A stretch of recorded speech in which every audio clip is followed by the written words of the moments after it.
Welcome to Rethinking Economics, a Henry George School podcast series. Rethinking Economics is all about questioning the core foundations of economics. This series questions economic orthodoxy to better understand the forces shaping our society. Together, we'll interrogate things like the efficacy of economic models, if conventional wisdom is always correct, and why the ideas and concepts you learn about in textbooks may lead you astray. Today's discussion was recorded in August of 2025 between me, your host, Nathan Greene, and our returning guest, Dr. Aleksandr Gevorkyan. What does it mean to be an economist? It's something I've thought a lot about. I graduated from St. John's with a bachelor's degree in economics, and I've been fascinated by the subject ever since. But through reading, networking, job interviews, conversations, and just taking courses on other disciplines, I've begun to lose sight of what exactly an economist is or what they're supposed to do. If you work for a tech or logistics company, they hire economists to sort through data and help make better decisions. In this role, economists are more like data scientists in my mind. If you're just starting out at one of the Federal Reserve's branches, you're spending a lot of time coding, but economists aren't taught computer science. Many top-notch economics programs teach their students statistical methods that forecast outcomes, making these students more like weather forecasters than economists. I've also heard a lot of different perspectives on how economists should approach their work. We're supposed to think like auditors, architects, plumbers, or engineers, but how can economists work like, well, economists? I think part of this is the change the discipline has gone through. Economics used to be a discipline that looked at a narrow set of indicators. Now economics has merged with other disciplines. Behavioral economics comes from psychology. Natural resource economics comes from environmental science, and health economics comes from the study of medicine. Heck, you could even take a course on agricultural economics or neuroeconomics, which comes from, as you guessed it, agriculture or neuroscience. Needless to say, the role of an economist is one in flux, and for good reason. As Esther Duflo, a recent Nobel economist, noted in a UK survey, only about 25% of people trust the opinion of economists, one of the lowest out of any other profession. This is, in part, because the current understanding of economics is highly flawed, and in my opinion, not applicable to the real world or explaining how it works. So today, or at least when this conversation was recorded, I embarked on a mission to understand what economics education is like, in order to understand how it can be improved. I'm hoping to turn this into a mini-series where I interview a host of economics professors to see how different universities approach their programs. For now, it may be a one-off episode, but I hope it continues. My guest today is my former economics professor and someone who shares my opinion on the real-world grounding that conventional economics lacks. Dr. Gevorkyan received his bachelor's degree in international trade and finance from Louisiana State University, 2 masters in economics from the New School in Louisiana State University, and his Ph.D. in economics from the New School. He is an expert on Central, Eastern Europe, and the former Soviet Union economies. He is the author of numerous journals and articles, as well as the author of 2 books, Transition Economies and Financial Deepening and Post-Crisis Development in Emerging Markets. He is a professor and Henry George Chair in Economics at St. John's University, as well as a member here at the Henry George School. Together, we discussed what the St. John's curriculum entails, why economists tend to defend current paradigms instead of discovering new ones, and what type of economist he wants his students to become. We hope you enjoy this talk, and please make sure to check back on our page every week for a brand new episode.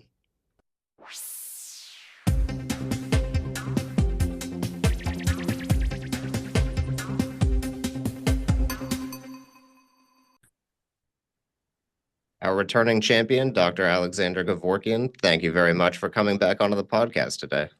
Thank you, Nathan. Hi. Thanks for inviting me. It's great to have you back. So I was excited to talk about this topic today just because it's something I think about, and maybe we should start a little bit of a mini series on this, but I'm wanting to talk about economics education. What is an economics education? What does it entail? And maybe what should it be? Because perhaps we are not doing it correctly.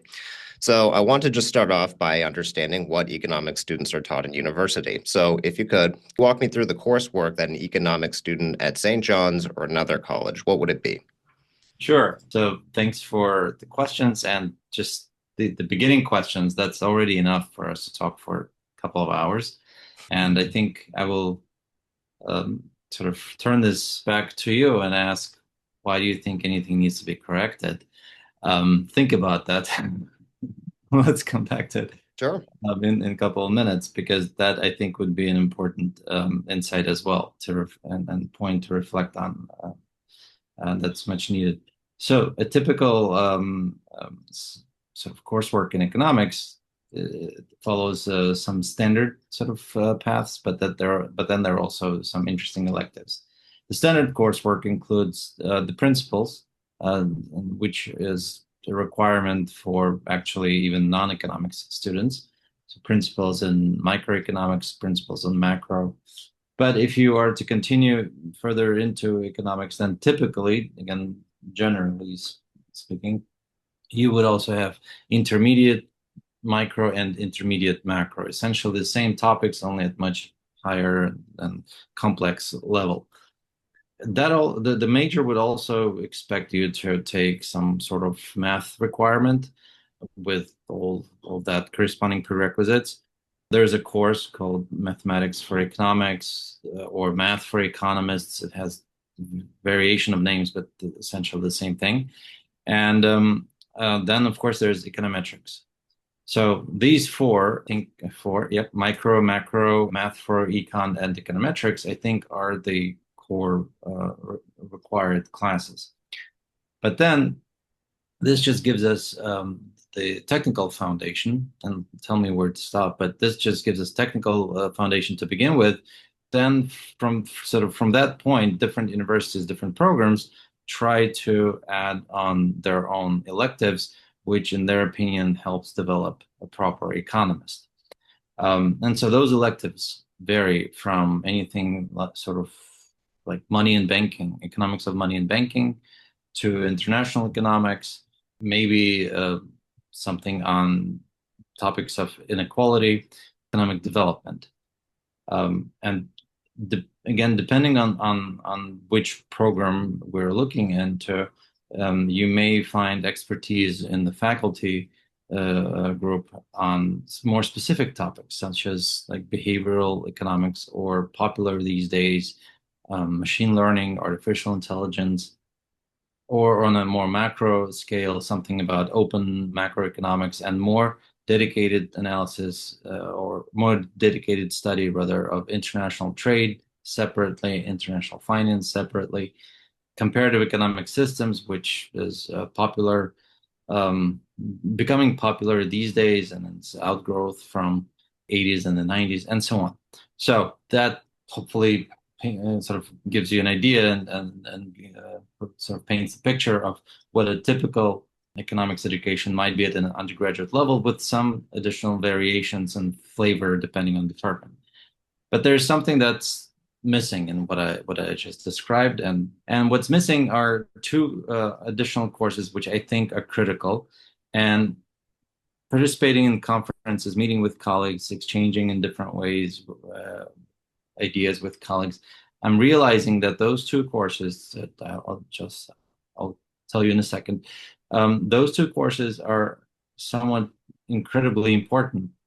And the sense in the profession is that a lot of people miss them in their preparation, right? And their undergrad and undergraduate level is really the formative level, but so we cannot assume everyone moving into, let's say, advanced studies in economics has had economics as their undergraduate major. So just in general, through both undergraduate and graduate programs, these two courses are often left out. And the first one is History of Economic Thought, and the second is the Economic History.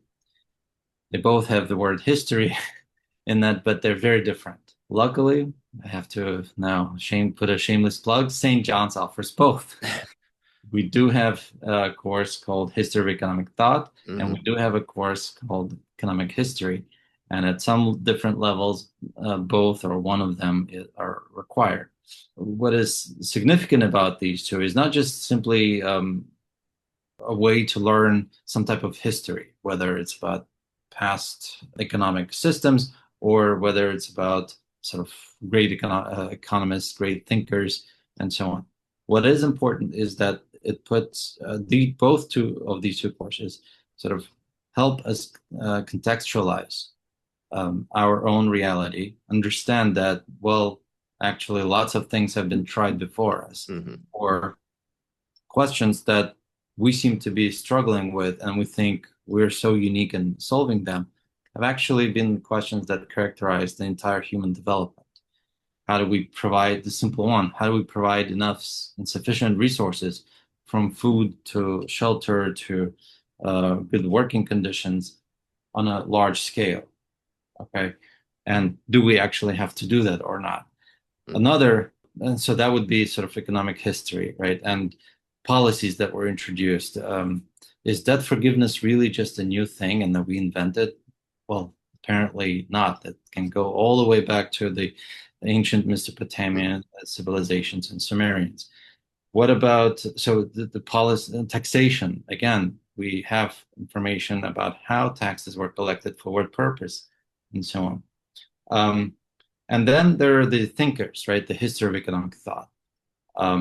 It is important to understand where the ideas that we operate with today actually come from, what the origin of those ideas is. And it is a great discovery for a lot of people that Adam Smith, of all, was actually advocating for much a more responsible regulation of the market with participation of the government. Right? He was the one who would talk about instituting some type of controls against of the risk of monopolization or capture of significant market power. And he mentions invisible hand only a hand 2 or 3 times in Wealth of Nations, which again is a surprise to many. So in other words, the references that we use, that we think are true, we should actually verify whether or not they're such before we can quote them. This context, because the core courses in economics, to sum up what I was saying, because the core courses in economics are so technical, right? They tend to sort of wash out all of the intangible stuff. Let's put it this way. In other words, they orient a student towards like a problem solving in specific situation, thinking in terms of models, which is fine and good, but it's missing the context. And we find economists not being able to actually relate to the subject that they're studying, to actually tell a story. And this comes up in the field, for example, of economic history, where there are researchers that are trying to conduct some sort of experiment, or they found some interesting data, but they do so in a completely disconnected way from the actual history, so that they're missing this bigger conceptual view. Could you elaborate on that a little bit more, and maybe give an example of what you mean by that? Example, I would have to think about, because I don't want to pick on anyone specifically. Well, you But could maybe name like a study, but not name the names of the author. Yeah, I'd leave that out. But I mean, in across different topics, I've seen this happen.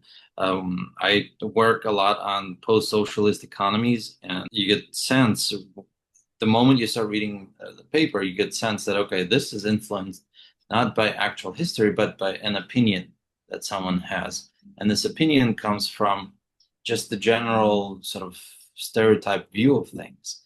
Because once you dig deeper into the literature, you realize that certain events were not as here we are reading about.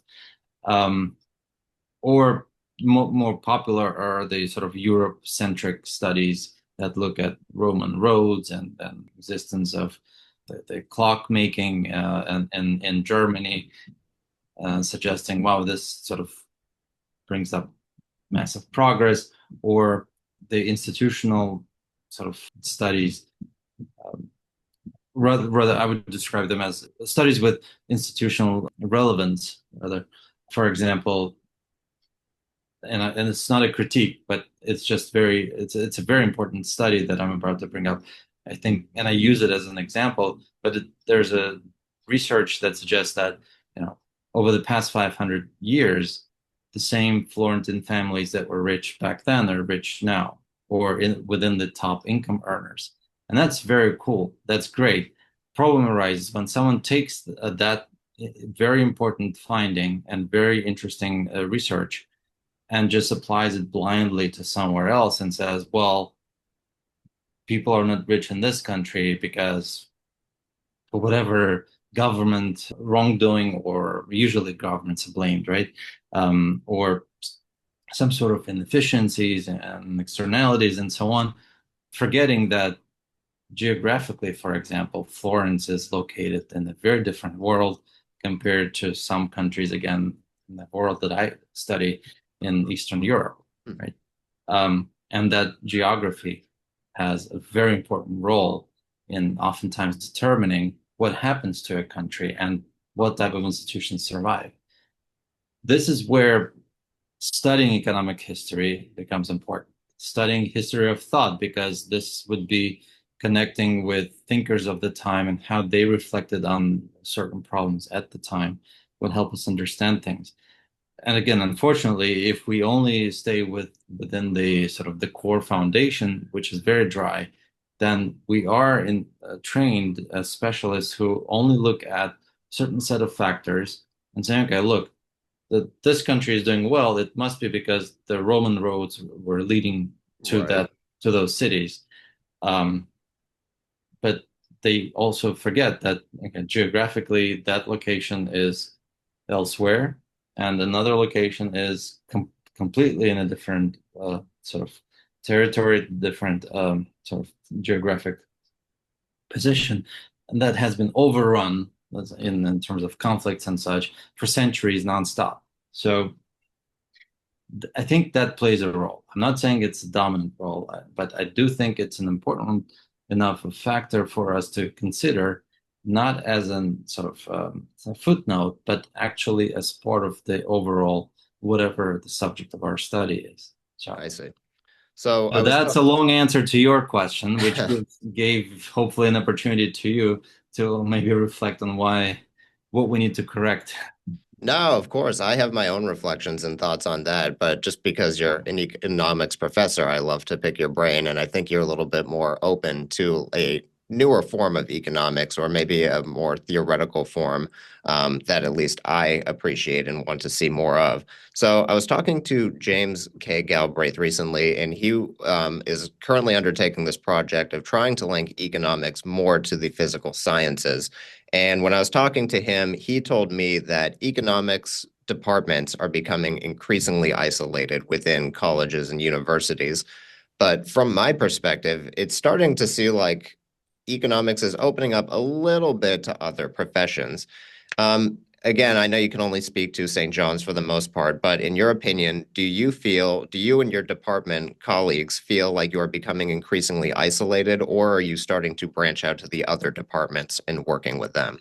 I don't think we're so isolated, and maybe that's just the environment at St. John's. Because, for example, in our business school, uh, so faculty members, we all come together at least once a month, and there's very lively sort of active exchange of ideas, and we more or less have a good idea of who's teaching what and which programs exist, and there's quite a bit of cooperation that takes place. And we have, I mentioned behavioral economics earlier. That's a joint class between us, the economics department, and marketing department, for example. Okay. We've also tried even to branch out from business school and work with colleagues within St. John's University on I think it's properly called politics, philosophy, economics Hmm. program, Okay.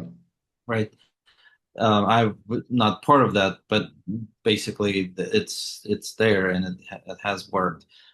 But if I understand Professor Galbraith's comment on isolation correctly, it is that there is a sense, sort of a trend, recorded trend among economists, and again, speaking quite broadly outside of St. John's, but generally on, economists have this reputation of being snobs, right? Unfortunately. Um, and that's where the physics envy comes in, because okay, we are representing a science and it's a social science, but nevertheless it's science. So what makes it's scientific is Right. that we have a lot in common with physics, right? Only I would argue, okay, well, there's quite significant differences. Physics is a science, undisputably so, but it studies certain systems which are not connected to humans, right? It just studies the physical space and all the complications that come with that. But even physics, or rather within physics, there's also an understanding that even a system that is a vacuum, right, that is sort of closed system, could become unstable, and it could become unstable from within. Now, how, that's a mystery for now. We're not specialists, and that's a longer conversation, but it is possible that certain changes may occur that would destabilize the system. The problem with economists, if I may sort of dive into that, is that, or rather with economics understanding of that model from physics, is that we assume that equilibrium is always pretty much stable. Right. The only way it can become unstable is by influence of external forces. This is why we often teach as examples something like an oil shock, and it's the most popular example, right? The exogenous shock, as economists There's say. an exogenous shock, correct. But then one has to only think about the global financial crisis of 2008 to understand or to start thinking that actually internally the system was already giving us signs of sort of instability, right? And eventually it evolved into a crisis. So a great thinker and writer, and just in general someone to read on that, is of course Hyman Minsky, right? I need to read more of him. Yes, and his book Stabilizing an Unstable Economy, right? You can start with my review of his book, but essentially that was his sort of argument that even though when things seem fine and safe, well, there's going to be some sort of a shift. Another person to read on related topic would be Mikhail Kaletsky, who wrote in 1930s, even before Keynes, on principle of increasing risk. It's a 7-page paper, and today economists write 70 or 90-page papers. 7-page paper? But this is a 7-page paper, right? Wow. That will just completely, as they say these days, change your priors. And that's And he came up with the concept of the business cycle, correct? He came up, well, that's a longer conversation. But he contributed to that, right? Of course. Okay. But from principle of increasing risk, we do get the idea of business cycles, and then he has a book. I forget the full title on that topic. You may want to even suggest that Marx was the person studying the philosopher and political economist studying economic crisis, and then from that business cycles. But back to being isolated, because economists think that we possess this greater knowledge, we have the sort of the ammunition, the intellectual ammunition from physics, or from the marginal revolution and the natural sciences revolution from late 19th, early 20th century. And we apply that onto the study of social systems, humans, right? We have greater power, greater knowledge. The problem is when we become convinced in that greater knowledge ourselves and are not willing to sort of admit that actually there's tons of knowledge in other disciplines, from philosophy to history to art and so on. You can study you can learn a lot about economic systems by simply reading 19th century classical literature. No, that makes sense. That makes sense. I mean, those who do not read history are doomed to repeat the mistakes of the past. So that makes sense. There is that view, but unfortunately, even reading history, we seem to be repeating mistakes. Perhaps they need to read more, pay closer attention, I suppose. Right. So there's another, but that's kind of philosophical and such. I'm not sure how that's interesting to listeners, but on the more practical side, I think there is also another reason why someone might say economics to be isolated from others, and that is lots of business disciplines are very much hands-on, applied, and easy to understand in terms of purpose and relevance, right, from sort of high-level view. Okay, so I learn accounting and so I understand what my job tasks will be. Hmm. It's not the same or not exactly the same in the case of economics, right? And it's sort of, okay, so I studied macro and microeconomics. What do I do next? I know econometrics. Well, you become a really multi-skilled specialist with, again, a different knowledge than other business disciplines, but also different way of thinking, right? Generally, you would expect that someone graduating from an economics program would have this capacity of sort of not just multitasking in terms of maintaining a flow of different divergent thoughts, Hmm. but actually being able to analyze the big picture and see how smaller details fit into that bigger picture. So you evolve as a true analyst, right? Now, the isolation happens is because we as a profession economists are not haven't not been so good, I think, in terms of relaying that message that there is actually a longer term benefit to studying economics, and as such we become isolated. Simply that's the you know the outcome of what we study. It's the outcome of the market. If you sort of if I don't understand what your major is about, what you're teaching, then why should I select that as my undergraduate studies or graduate studies, right? If I don't understand what if you don't explain to me well enough what the um, sort of the application of my studies is going to be in the longer term, then why? And this is all very sort of interesting and surprising in light of the fact that actually in the longer run of the business majors, it's the economists who make most money in terms of salaries and such. I'm still Um, waiting on that to happen myself. uh, it's going to happen. It's that's the thing. It takes time, perseverance, and it is a competitive space. But economists have sort of multi-purpose usage Yep. in the society.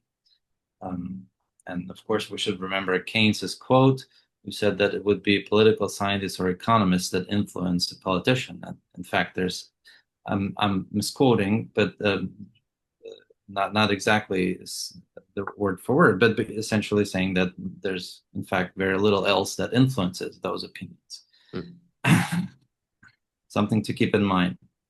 So far, we have talked about mostly just kind of like the basics to an undergraduate course in economics. So let's say I want to go beyond that and I want to pursue a career in economics research or maybe in academia. And so I enroll in a master's or PhD program. What kind of tools or methodologies am I going to be taught to conduct research? Are they going to be more quantitative? Are they going to be more qualitative? And I know we just touched upon this a little bit, but are they going to be a little bit more singular focused or maybe multidisciplinary? Okay, again, a typical response from an economist, it depends. It depends on the program in which you enroll. It depends on the faculty, professors you'll be working with, or who work in that program. So it really varies, and you have to, sort of a prospective student has to research that on their own. Fortunately, St. John's doesn't have a graduate program, but I hope and I believe we train sort of our students in a way that they can decide once they graduate, they can actually choose and decide on which graduate program they would like to move on to. Because again, the flexibility of our program is that we offer so many different choices in terms of topics of discussion and such that Hmm. it helps students to actually understand, oh, there's this bigger world out there. So in a typical graduate program, of course, there's going to be a strong emphasis on technical skills. So polishing and developing further studies in econometrics in particular. Um, and again, and this is where the direction, the path sort of which a student takes may vary depending on who they're working with. There may be someone who is interested in micro studies, and this is one of the I think it's a bit of an issue to address within the profession, that we have a lot of specialists looking into microeconomic problems and less so into the macro. I'm more of a macro economist. In any case, so you might end up working with someone who works with large data sets and sort of those micro applied questions. And those are easy, again, to understand and to relate to, because, okay, well, what is the impact of increase in minimum wage? Just to throw an example. So that would be most necessarily sort of required step in graduate studies. But then, as any program, you would have electives and maybe a special focus, and it could be international economics, could be development economics, and things like that. So that's a short answer.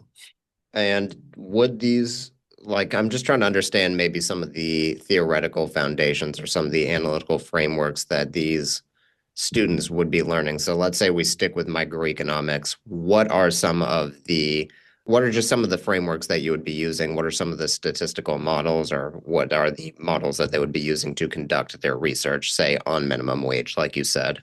That's a very specific question. On minimum wage, there's a super paper, seminal paper that we should be all referencing, right, by David Card and Alan Kruger. Now, but looking at the increase in minimum wage and the impacts that has had on labor market between New Jersey and Pennsylvania, and that's sort of, you have that application, which has been considered to be the most important one, or rather the most influential one in these type of studies. But in terms of specific models or specific frameworks, rather, I think most of the David Card, remember the names, David Card and Alan Kruger's paper on minimum wages and employment, 1994 paper. But on in terms of frameworks, we pretty much operate in the standard neoclassical economics, right, system. And that would be taught in 90% of programs, economics programs. Neoclassical system is characterized by admission, or rather, sort of making it as the integral part, the representative agent, right? The equilibrium, the perfect competition as the ideal outcome, everything else being imperfection. The supply and demand forces, which actually work in most cases, and so on, right? So sort of the key postulates of that. And that trains an economist to think in a certain way, to expect to see or try or attempt to find within the reality of in which they live, to find application of those theories, right? And if that doesn't really happen, then they try to explain the reason for that not happening due to imperfections, right? So that's fine as a theoretical exercise, but may not be sufficient enough, satisfactory enough for actual real life applied policy examples, because we could expect theoretically that free markets clear, as they say, that there will be some sort of adjustment, and in the end, everything works out. But in reality, what happens is that if, let's say, if we take it on an urban economic space, arrival of a new development into a neighborhood may end up displacing long-term residents due to a couple of reasons. One could be that actually prices in the neighborhood start going up, the rents and such. Or it may be not just a new building, but it could be a large-scale office building, sort of not residential, but an office building or company moving in. And we had this situation in New York with Amazon announcing that they would consider as their second headquarters something in Long Island, correct? Long Island City. Yep. Right. And immediately prices jumped up, and a lot of including the rents, which cause some displacement.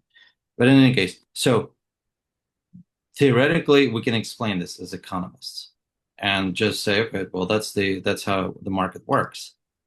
But realistically, and this is where we have to remember, there's an interesting dialogue that Socrates has, and it's recorded by Plato, and the book is titled Economist. You should look it up. Um, and related to us by Xenophon. And in those dialogues, sort of you come to a realization that what Socrates is describing as the purpose of economics or economy is to ensure the benefit for the larger group of population in country or city or whatever territorial group that we might be considering. Interestingly, it is also the same point that Adam Smith makes when he talks about wealth of nations, which in sort of more or less his words can be measured only by the well-being of the larger share of the population in the country. Right? So, but our theoretical tools teach us that, look, market will adjust and everyone will live happily thereafter. But that doesn't happen. That didn't happen, again, and I keep referring to that example, in the post-socialist Europe, with some exceptions, and that's a longer conversation, how and what, and I think we talked about that a couple of years ago. So, in any case, now, in contrast to simply just focusing and sort of burying yourself within the neoclassical economics, there's also an alternative, and it may not have presented itself as successfully as we might like, but it is worth consideration, often referred to as heterodox economics. That is actually a very broad term that describes a long list of different schools of thought. Right? So anything from the Austrian economics to post-Keynesians to feminist economics to institutionalists would be included in that sort of gathering of heterodox. What is interesting, though, about all these schools is that schools of thought is that they offer us a somewhat different perspective than what we have from the neoclassical synthesis. And that is that there's a bit more connection with reality of things. We understand that sort of macroeconomics matters, history matters. There are certain patterns that have been established, right, in an economy. And for example, again, going back to the post-socialist transformation, a big bang may not actually be an optimal outcome because it's going to impoverish millions of people, but maybe a more gradual approach would have helped and smoother to achieve smoother adjustment, greater prosperity, and less problems of what we're dealing with today on a broad scale. So there are all these thoughts. Generally speaking, there's a lot of influence of this theoretical economics. And that also could be, going back to your earlier question, that could also be a reason why there's a sense of isolation of economics from other disciplines. And so I guess the task for us economists and those who are in the academic world to sort of overcome that somehow and work within the discipline to make it more relatable and bring it closer to the reality which we're trying to explain. And I think that's kind of a large reason why, at least I, and I know some other people kind of have a bone to pick with economics, is because it does kind of lack that real world connection to it. And when I do read a lot of papers or research from the most famous economists out there, it does seem like it just lacks a lot of underpinnings of the real world, for lack of a better term. They're overly mathematical, they can be dry, as you say, and they just kind of lack this throughput that really kind of connects you to what is going on with the lived reality. Which I think is kind of a perfect segue to my next question. So I really like how you said that economics was supposed to be about kind of improving the general welfare for people. And to me, I've kind of been taught that economics can be a couple different things. The main two ideas of what economics are the study of the allocation of scarce resources, or the other response people have is how societies become wealthy. So I was lucky enough to interview at a prestigious economic institution recently, and when they were asking me questions, it didn't really feel like they were looking for an economist per se in the way that we were thinking about it. They almost seemed like they were looking for a statistician or a computer Mhm. programmer. So is a PhD research economist, are they more akin to a statistician, a meteorologist, or a political philosopher, and why? There's an interesting essay that's very recent by Ricardo Hausmann, a well-known economist, in Project Syndicate, where he argues that economists should be more of an architect rather than auditors. Right. And Yes, I that's remember. to your Yes. question. It's not like we don't need the auditors and their job, what they do, their work that they do. But as an economist, you would think you would want to be more of an architect. That's going back to the big picture view. Right. Now, when someone is looking for work and it's highly competitive market, if that's the only opportunity that comes along, most likely people will take it, right? So that's a practical decision on for an individual. Do you think But they could be yeah, both, or do you think there's room for them to be both, or but should they be in my one or the other? opinion, being able to do all the statistical analysis and such is just is one of the requirements, but it does not complete you as an economist. Hmm. It's wonderful that you can do that, but now can you explain to me what this actually is and whether or not it makes and why it makes sense? So what is the analytical takeaway? In other words, the same thing that when we have essay assignments in our classes, we ask students to analyze, not just report the data to me, but analyze and give me your interpretation. Hmm. Because the sort of, so to speak, the value added of economic analysis is how it translates into real economic policy. Right? Something that governments or whoever, multilateral organizations and such, central banks can act upon.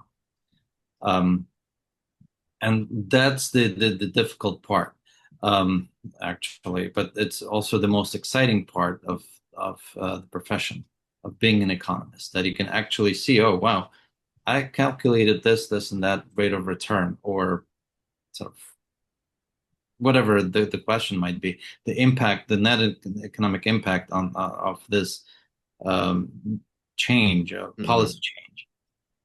And wow, they acted on it and they prevented a disaster, or they actually introduced that and it helped thousands of people to live a better life, or find employment and so on. That's where a true contribution comes in, and sort of makes all that pain of working through statistical analysis, learning it, working through it, sort of relevant and acceptable in some way. Think, yeah. So learning, knowing, and working with statistics, econometrics, and that type of analysis, that's the technical requirement, but it must be supplemented with the understanding of the context, and the only way you would understand the context is if you read and read more and see a big picture of how it all fits in together. I could not agree with reading more. Unfortunately, I saw a statistic that said I think only about 40% of Americans are now There's a, reading for fun nowadays. So yeah. I agree. We need to read more, and you can never be introduced to too many ideas. There's unfortunately there's decline. Of course, that's our lifestyles with Right, right. social media and such. Um, and so these days, even listening to a book is considered as reading. But Well, hopefully they start with this podcast. But so to get a little bit more metaphysical now, we've okay. heard some different conceptions of what economists are and what they're supposed to do in the world. I'm curious, what kind of economists do universities want to produce, or what kind of worldview do they want their students to kind of come away with? Do you think what do you think the average economics curriculum conveys about the economy, human behavior, and society? Oh wow, that's sort of. a loaded question for everything that we just talked about. It covers pretty much all of it. Well, do you see it more as kind Um, of like a Homo economicus, as Milton Friedman kind of put it, or do you see us as being something a bit different? I think there's certain expectations, right? So we talked about just now about the technical foundations and such. So it is expected that an economist would be able to, let's just put it simply, run a regression, right? Um, so that's the starting point. Second point is that there's an expectation that an economist would be able to come up with one or two policy proposals, even though I have a sense that's been declining in terms of popularity, just going by conference presentations. And so what I'm, again, maybe it's not the intention. So it's hard to speak for what the intention is, right? Different programs will have their different intentions. But what seems to be happening, just again, judging, and it's non-scientific analysis, but judging by presentations at academic conferences, we're noticing that, okay, I've got this really nice data set. I analyze the data and I get this. Wow, isn't this exciting? But tell us if that excitement translates into, again, something meaningful as far as policy, practical application. Hmm. How does it fit into the literature? Or maybe it doesn't fit into the literature. And so that's, I think, something to keep in mind. So I think, yeah, a short answer on that one as well, unless you have something else specific in mind on that. No, I was just thinking, in my mind, it seems like a lot of the foundations of microeconomics in particular try to paint this picture of man that is perfectly rational. You respond to economic incentives, you have perfect information before you make any kind of economics decision.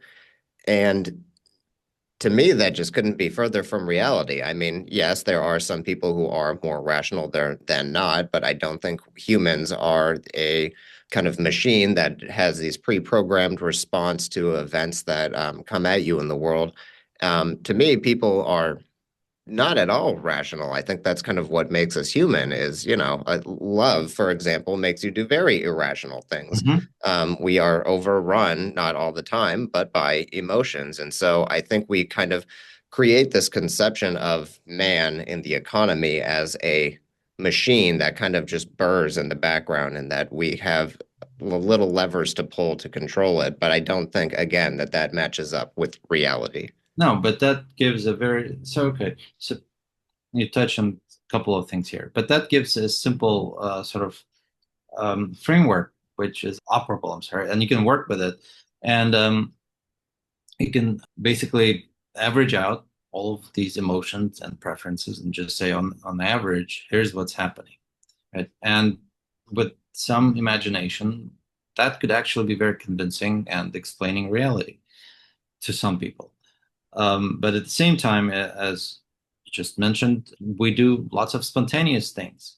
Well, that's the factor that destabilizes that vacuum system in physics, that spontaneity, that sort of indigeneity of the situation, right? In the financial crisis, it's a decision by a large investment firm to offload certain stock or things like that. Absolutely unpredictable. Now, it may be argued, well, that's market being efficient, but we do know that there was, there's enough evidence already about the 2008 crisis, about all the speculative deal making and simply sort of expectation that things will just continue working out the same way, and sort of the good times would continue. But what you also touch on is the other. I think in my comments I emphasize too much of the empirical work, so analysis in economics, so running regressions being the simplest one. But also, for example, the randomized control trials and things like that, which are popular, but we have to be very careful in terms of how we view them. But also, what you just mentioned relates to the theoretical modeling in economics. Mm-hmm. Right. So, and the economic models are very different than we find in business studies. These are not flow charts. These these are systems of complex equations, all interconnected, and that's the math component that is very convincing to a lot of people as far as this is the true value of economics. This is what economics is about. Again, in my opinion, it's essential, but it is not the only sort of feature of economics or economics education. In fact, it is more of a sort of a tool, right, that we use.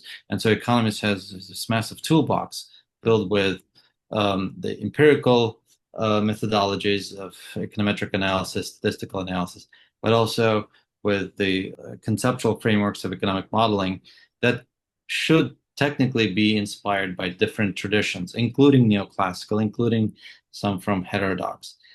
And we often find economists self-describing as post-Keynesian economist. I'm a neoclassical economist. Right. But rarely do you find someone who just says, well, I'm an economist, which means that person understands maybe not all of it, but some of it from each of the sort of traditions, let's put it this way, schools of thought, and is able to bring up one or the other depending on the specific situation. So that would be more of a closer to reality that you're asking about approach. But it is very difficult to achieve because think in terms of a typical factory, right?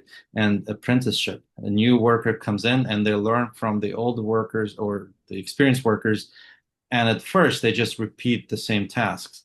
It takes a very long time for them to start to innovate and come and somehow improve the process. Mm-hmm. And the same is in economics education, because the educational system, I guess, is such on one side, but in general, that there's a new cohort of students and they learn, and what they learn, they need years first to understand, then to develop, to start sort of replicating, and then another set of years, however long that takes, to introduce something new.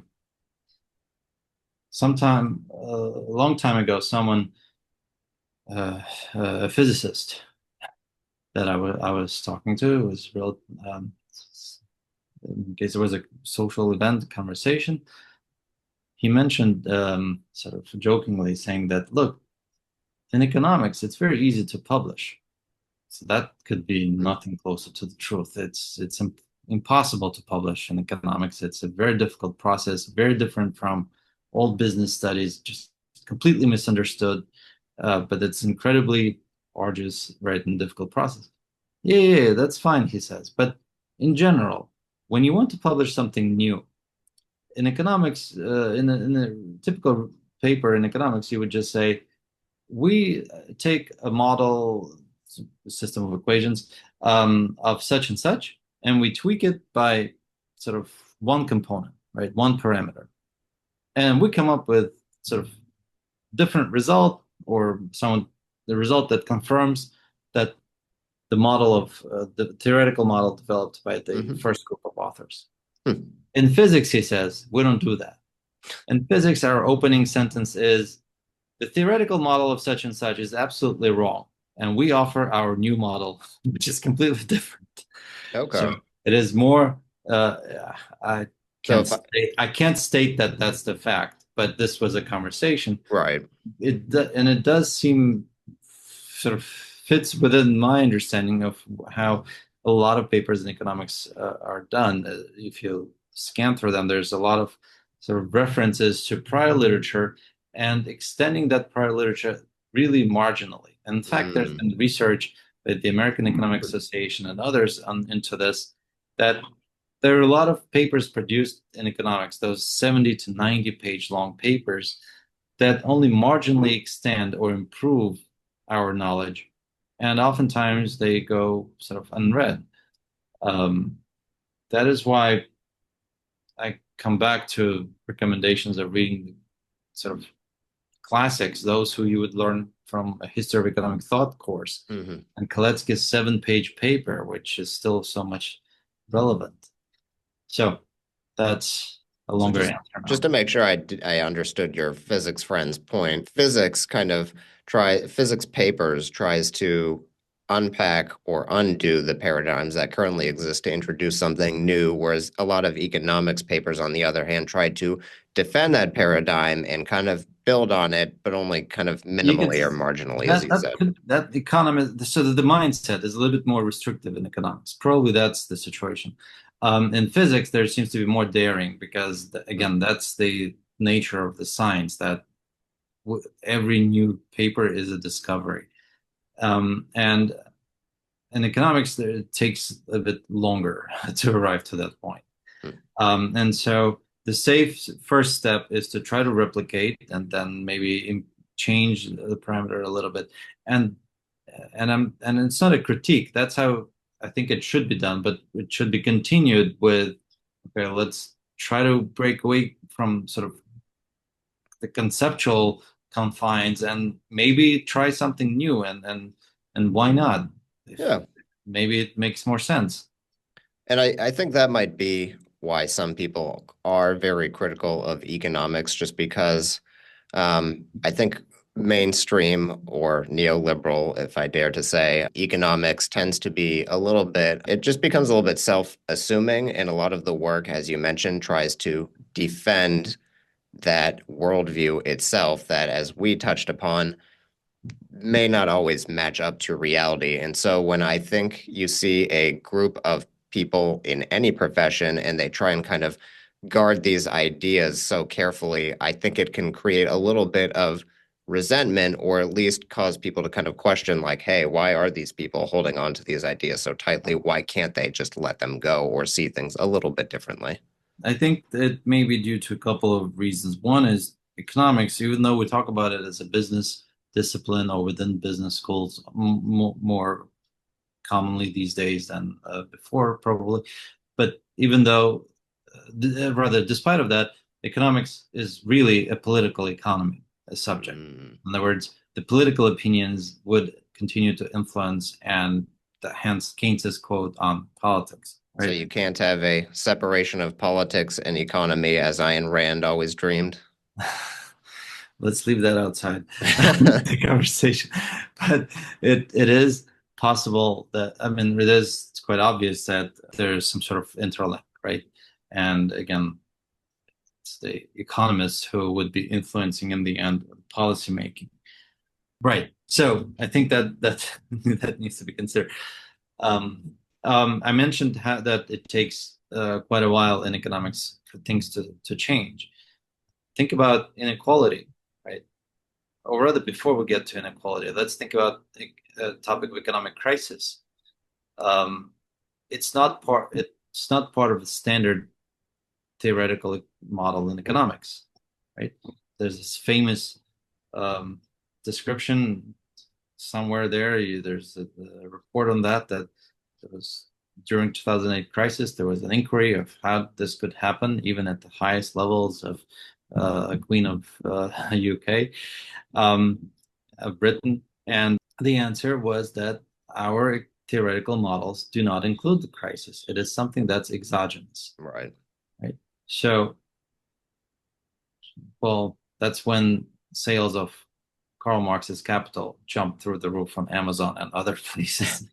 People started to turn to classical literature to understand, well, what are the causes and what can be done to prevent this from happening in the future. Okay, so that's one topic. Another topic would be income inequality or economic inequality in general.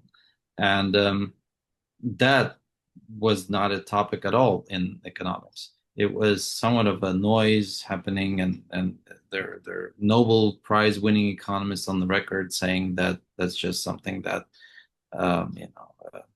messes up our models, and we should not really consider that. And somehow things will work out eventually, right? Because market settles and market clears in an equilibrium.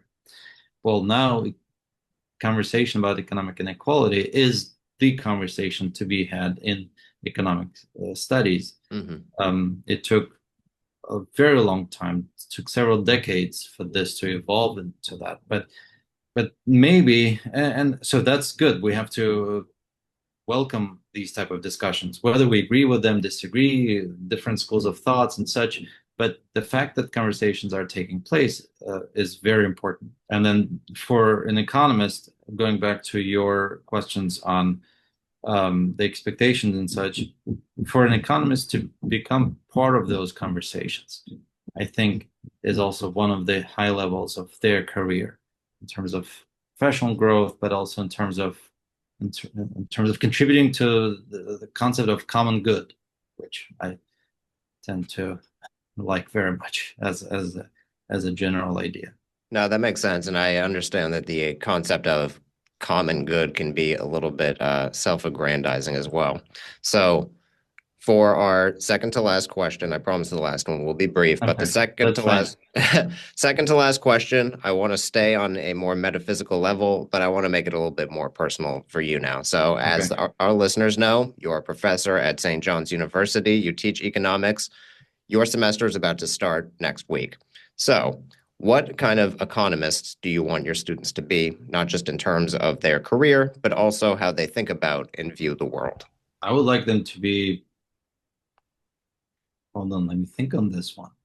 I'd like them to be real economists. I'd like them to be economists who have strong grasp of the conceptual sort of backbone of economics and be brave enough to think of new ideas, new applications for those, for the sort of for all the theoretical conceptual frameworks that we teach them and that they learn, but also for them to have their feet firmly on the ground.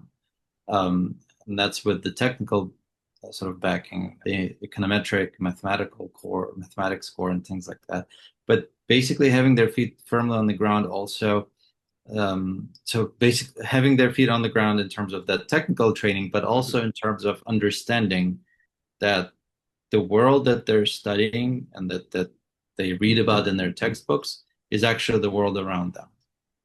And they have to make an effort to connect with that world and understand. And only then you can actually figure out, okay, well, this is how this concept or this way of thinking applies here. Or if I actually analyze what's going to happen in this neighborhood or community or country using this analysis toolkit that I've learned in economics, that's going to be the real effect of that. And that's going to be the real impact of a policy that may be implemented on the basis of my suggestion. So being a real economist, not detached from the objective reality, I think is the most important task for me, at least. Okay. So, if I may, it sounds like you want them to have that kind of analytical or statistical understanding so that they can take it, but use it to have a better understanding of what goes on in the real world. Right. So that whatever analysis they develop, and I can cite one example. You, as my former student, writing a paper on the dual targets for corporations. I think that's one example of that. That you've taken the knowledge, the skills that you learned, and you applied in developing something that is a very important analysis, but also critical reminder that even corporations operate in a social system, in a social environment where we are all interconnected, social from society, right? So that we're all interconnected, and our actions, individual actions, have some sort of impact on this bigger group, bigger system. Social constructionists would be happy to hear that, but that's a topic we can get into another day. I only kid. I only kid. But so the last question that I ask all our listeners, and I'm sure I've asked you this before, so now I'm curious, and I'm going to have to go back to our last discussion and see what you said. But if there's one thing about the world you could change, big or small, what would it be? And no, it doesn't have to be about economics, And education. it's hard to imagine the world changing because, it's just like in those stories and movies. If you travel back in time, you change one tiny little thing, the entire civilization takes a different path to development. So it's hard for me to change, but maybe to um, repeat what I think I remember what we talked about this 2 years ago or so, what I mentioned, and that would be empathy. That comes back to my being a real economist, sort of understanding the struggles of everyday people, the sort of on a macro scale, the smaller countries, But basically realizing that this world is big, it's great, it's wonderful, and we need to be just more understanding towards each other. Well, not to get too political, but as someone who is seeing the world change in the US and seeing the events unfold that we see today, I think we do need more empathy, and I could not agree with you more. So, with that, I think that's a perfect ending. Dr. Aleksandr Gevorkyan, thank you for returning again on the podcast today. Thank you, Nathan. Thanks for inviting me. I enjoyed the conversation. As did I. And that's it for this week's episode of the Henry George School podcast. Thank you for listening, and we hope it made you think. If you'd like to learn more about our research and policy tools, check out hgsss.org. That's hgsss.org. If you'd like to listen to our content as soon as it's published, subscribe to our show. If you like the show, please leave us a rating, review, or even share it with a friend. It goes a long way. Thanks again for listening, and see you next week.